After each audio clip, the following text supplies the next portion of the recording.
Assalamualaikum warahmatullahi wabarakatuh. Alhamdulillah, assalatu wassalamu ala rasulillah wa ala alihi wa sahbihi wa mawala. Kali ini kita akan bahas tentang masyarakat madani dan kesejahteraan umat, ya. Ini tema berbeda tapi saling berkaitan, ya. Bagaimana konsep masyarakat madani dalam Islam. Kalau kita rujuk asal makna, barangkali masyarakat madani, ya, yang di awal ada mengatakan dipopulerkan oleh Anwar Ibrahim ketika berkunjung ke Indonesia, ya. Madani mungkin dari kalimat atau dari kata Madinah, ya, atau al-mudun, ya, yang artinya kota atau perkotaan, ya. Sehingga masyarakat madani maksudnya adalah masyarakat yang memiliki ciri-ciri masyarakat perkotaan. Artinya bukan masyarakat yang terbelakang, ya, masyarakat yang tidak berpendidikan, masyarakat yang tidak berkemajuan. Tapi masyarakat madani adalah masyarakat yang berpendidikan sebagaimana Madinah ketika Nabi datang ke tempat tersebut dijadikan sebagai masyarakat yang maju. Dalam Islam kita kenal bagaimana banyak begitu ayat yang menganjurkan agar menuntut ilmu dan mengembangkan dunia pendidikan, ya. Nah, karenanya kalau kemudian ada yang menyamakan antara masyarakat madani dengan civil society, ya mungkin ada kesamaan tapi banyak perbedaan, ya. Bangsa Barat mengatakan civil society, ya, sebagai sebuah masyarakat yang maju, gitu, ya. Dan kita harus perhatikan misalnya apa yang maksud dengan masyarakat berperadaban itu, ya. Kalau kita lihat negara-negara barat yang mengaku dirinya sebagai masyarakat yang berperadaban, mungkin secara ekonomi, yes, secara kedisiplinan kita lihat misalnya masyarakat Australia, ya, mungkin, ya. Tapi dari sisi lain, bagaimana dengan hubungan mereka dengan keluarga, dengan tetangga, ya. Kita tahu biasanya di Australia misalnya, di mana rumah mereka berjauhan antar satu dengan yang lainnya. Beda dengan masyarakat kita, justru dalam Islam kita dianjurkan sangat untuk berbuat baik kepada tetangga. Artinya secara ekonomi mereka mapan, gitu kan, tapi secara sosial tidak, ya. Atau misalnya Jepang, ya, yang dikenal sebagai masyarakat yang disiplinnya tinggi, kemudian aman dan seterusnya. Tapi sampai hari ini tingkat bunuh diri di Jepang itu masih sangat tinggi. Nah, sehingga konsep masyarakat madani dalam Islam dengan civil society versi Barat itu nggak sama, berbeda, ya. Karena masyarakat madani dalam Islam itu acuannya itu adalah Al-Quran, adalah wahyu. Ya. Mungkin kalau kita lihat misalnya ayat Al-Quran, ya, dalam hal ini, ya, kita akan ketemu dengan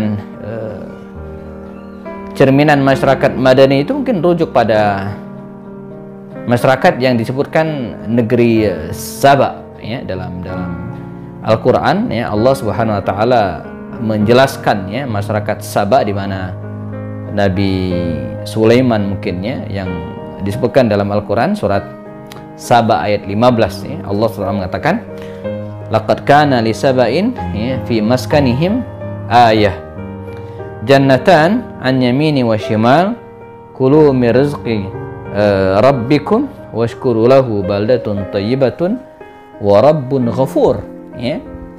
Sungguh bagi kaum Saba itu dan tanda kekuasaan Tuhan di tempat kediaman mereka, jannatan, ada dua kebun di sebelah kanan dan sebelah kiri, dan dikatakan kepada mereka kulu, ya, makanlah min rizqi rabbikum, dari rezeki yang dianugerahkan oleh Tuhanmu, Tuhan kalian, washkurulah, dan bersyukurlah.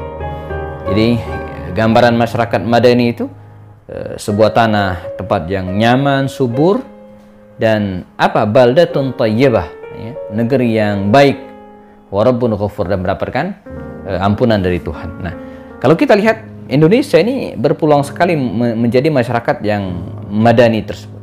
Kekayaan alam kita berlimpah. Nah, tinggal bagaimana SDM kita sesuai dengan tuntunan wahyu Allah Subhanahu wa taala. Kemudian yang kedua, kesejahteraan umat, ya. Bahwa Islam melarang umatnya, ya, tidak menganjurkan umatnya menjadi orang yang miskin. Dalam doa keseharian kita sering lantunkan, Allahumma inni a'udzubika minal kufri wal faqr. Ya Allah, aku berlindung kepadamu dari kekufuran dan kefakiran. Berlindung. Lau kana al-faqru rajulan, kata Ali bin Abi Thalib, lau kana al-faqru rajulan laqataltuh. Andai kefakiran itu seorang laki-laki, kata Ali bin Abi Thalib, laqataltuh, maka akan aku bunuh. Begitu dia membenci kefakiran. Ya. Dan bagaimana Nabi dan para sahabat kita lihat adalah orang-orang yang mampu secara finansial. Ya, walaupun pada akhir hayatnya Nabi cenderung hidup sederhana, dan itu pilihan. Artinya bedakan antara miskin dengan zuhud. Miskin itu keterpaksaan, nggak ada pilihan. Tapi zuhud itu sesuatu yang dia menghindari kekayaan. Sayyidina Umar bin Khattab itu bukan orang yang miskin. Kalau dia pengen kaya, Romawi, sebagian kekuasaan Romawi itu sudah dikuasai, Persia sudah jatuh ke tangan kaum muslimin. Kalau dia pengen kaya sangat bisa, tapi dia nggak mau. Itu loh zuhud. Ya? Nah, Islam, ya, tidak menganjurkan umatnya menjadi orang yang miskin, tapi menganjurkan untuk orang yang hidup zuhud, dan itu berbeda. Justru begitu banyak kita dianjurkan untuk berdoa, ya, Allahumma aghnina bihalalika, ya Allah cukupkanlah aku dengan yang halal. Aghnina, kaya. Ya, dalam hadis yang lain Nabi mengatakan, innallaha yuhibbut taqiyyal ghaniyal khafi. Allah itu suka dengan hamba yang taqiyya, bertakwa, wal ghaniyya, dan berkecukupan, wal khafi. Khafi mungkin maknanya tersembunyi, tidak glamor gitu kira-kira, ya. Sehingga kalau kita merujuk pada firman Allah Subhanahu wa taala dan ayat-ayat sama, kita tidaklah dilarang menjadi orang yang kaya, boleh menjadi orang yang mampu. Karena harta itu adalah sesuatu yang netral. Harta itu tergantung siapa yang megang. Kalau harta itu dipegang oleh penjahat, maka dia akan menggunakan untuk kejahatan. Dan sebaliknya, kalau harta itu dipegang oleh orang-orang yang soleh, maka dia akan bermanfaat. Ni'mal malu soleh lil mar'i soleh, kata Rasul. Sebaik-baik harta, manakala harta itu dipegang oleh orang-orang yang soleh. Manakala harta dipegang oleh orang yang soleh, maka insya Allah, ya, jalan keluar harta tersebut mengalir ke tempat-tempat yang soleh juga. Dia akan bangun masjid, dia akan bangun panti asuhan, dia akan yesusnya, banyak manfaatnya. Tapi sebaliknya, manakala kekayaan ini dikuasai oleh orang-orang yang zalim, maka kezaliman yang terjadi. Maka hari ini kalau Anda sudah jadi orang kaya, nah, tinggal jadi orang soleh. Kalau hari ini Anda sudah menjadi orang yang soleh, maka tinggal jadi orang yang kaya.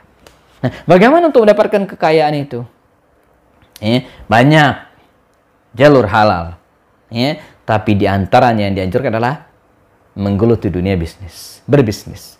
Saya pernah menulis buku, ya, judulnya, ya, Beginilah Rasulullah Berbisnis. Nah, ini mungkin bisa jadi rujukan teman-teman sekalian dimanapun berada, ya, untuk mendalami, ya,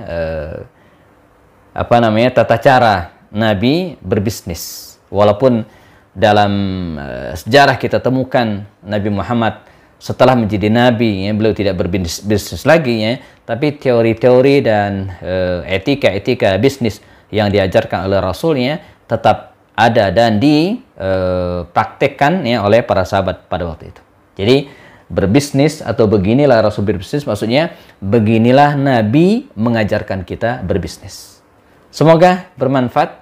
Assalamualaikum warahmatullahi wabarakatuh.